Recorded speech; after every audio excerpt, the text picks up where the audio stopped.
Hey guys what's up, welcome back to another video. आज का deep dive होने वाला है एप्टीट्यूड के सब्जेक्ट का, one of the easiest subject. इसका क्वेश्चन सॉल्विंग भी मैंने किया तो मेरे लिए तो काफी इजी लग रहा था एंड होपफुली तुम्हारे लिए भी काफी इजी होगा। और डीप डाइव को और आसान बनाऊंगा आपके लिए, समझाने के लिए क्वेश्चन का रेफरेंस दे पाऊंगा आपको, तो डेफिनेटली आपको बहुत ज्यादा मजा आने वाला है। But before moving forward, channel को सब्सक्राइब करिए, बेल आइकन दबाइए और नीचे डिस्क्रिप्शन बॉक्स में गूगल फॉर्म है, उसको फिल कीजिए, क्योंकि ऐसे वीडियोस आपको मिलते रहेंगे जो कि बहुत ज्यादा आपको हेल्प करने वाले हैं इन योर प्रिपरेशन।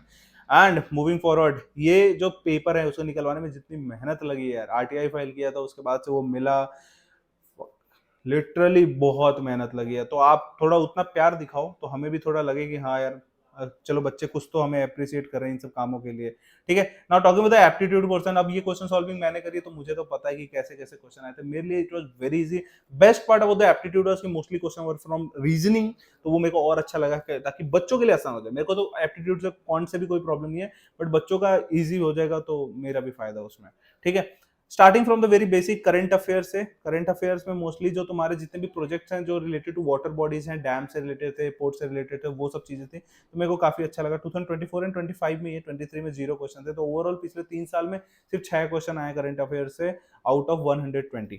ठीक है, एनालॉजी एंड न्यूमेरिकल सीरीज की बात कर ले, बेस्ट पार्ट था यार, यहाँ से क्वेश्चन भर भर के थे। और क्वेश्चन जो न्यूमेरिकल सीरीज थे वो ऐसे थे, इतने इजी थे कि मतलब लिटरली मजा ही आ गया कि स्क्वायर का या तो पूरा चल रहा है या तो 2 4 6 8 10 ऐसा हो रहा है। इतना इजी न्यूमेरिकल सीरीज, एनालॉजी भी इतना इजीली तुम वो कनेक्ट कर पाओगे कि तुम आराम से बता दोगे। ठीक है, जैसे टीचर इज टू क्लासरूम हो गया, ऐसे क्वेश्चन थे। तो ऐसे ही डांसर इज टू स्टेज, ऐसा मतलब इस टाइप के क्वेश्चन इतने इजी क्वेश्चन थे कि तुम आराम से कर लोगे। एंड बेस्ट पार्ट, इतना ज्यादा क्वेश्चन आ रहा है, 17 17 18 52 in last 3 years out of 120 question.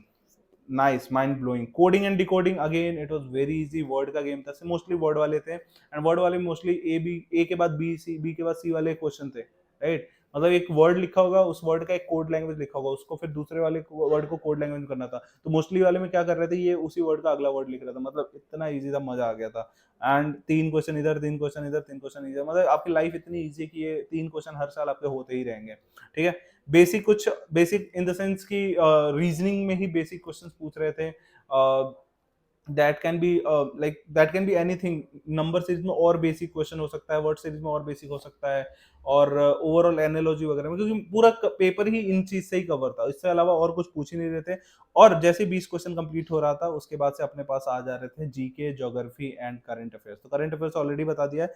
GK में 10 क्वेश्चन, 8 क्वेश्चन, 9 क्वेश्चन, मतलब ठीक ठाक अपने पास क्वेश्चन आ रहे हैं हर साल। ठीक है, ओवरऑल अगर देखा जाए तो 20 क्वेश्चन जीके की तरफ से थे, 20 क्वेश्चन जीके एंड ज्योग्राफी की तरफ से थे, एंड 20 क्वेश्चन अपने एप्टीट्यूड जिसमें मेनली रीजनिंग था। ठीक है, क्वेश्चन से देखोगे तो पिछले 3 साल में एक क्वेश्चन आया, that too in 2023। Sea route की बात कर ले तो एक क्वेश्चन आया 2023 में। इसमें भी अब वो क्वेश्चन में था कि अब इस रूट में जा रहे हो तो क्या पड़ता है। ठीक है, वाटर बॉडी से रिलेटेड मेडिटेरेनियन सी ऐसे कुछ तो पूछा था एक क्वेश्चन, और मतलब ऐसे बहुत ही बेसिक क्वेश्चंस थे। ठीक है, इंडियन कोस्ट लाइन में एक क्वेश्चन था कि इंडियन कोस्ट लाइन का लेंथ कितना है, उसमें यूनियन टेरिटरीज के बिना बताना था, मेन लैंड का बताना था आई थिंक, और अगर पूछ लेगी कि ओवरऑल कितना है तो वो भी आपको पता होना चाहिए।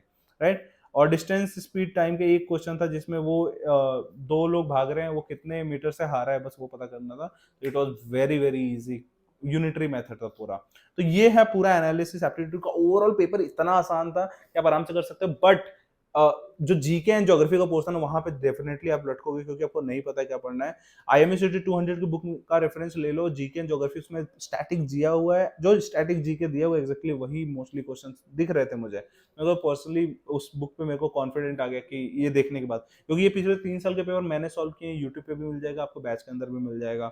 इसके अलावा अगर आपको और भी डिटेल्ड में चाहिए ये सब चीजें, एनालिसिस वगैरह, अपने प्रिपरेशन को और बूस्ट करना है, तो नीचे डिस्क्रिप्शन बॉक्स में गूगल फॉर्म फटाफट जाकर फिल करो, ताकि ऐसी अपडेटेड वीडियो आपको मिलते रहे। और बताओ यार कैसा लगा ये, अप्रिशिएट अस, ताकि हमें भी थोड़ा कॉन्फिडेंस आए आपके लिए ऐसी बढ़िया बढ़िया चीजें लाने के लिए। चलो, thank you so much for watching this video. Do you guys want the updates regarding the exam forms or the maritime industry in general?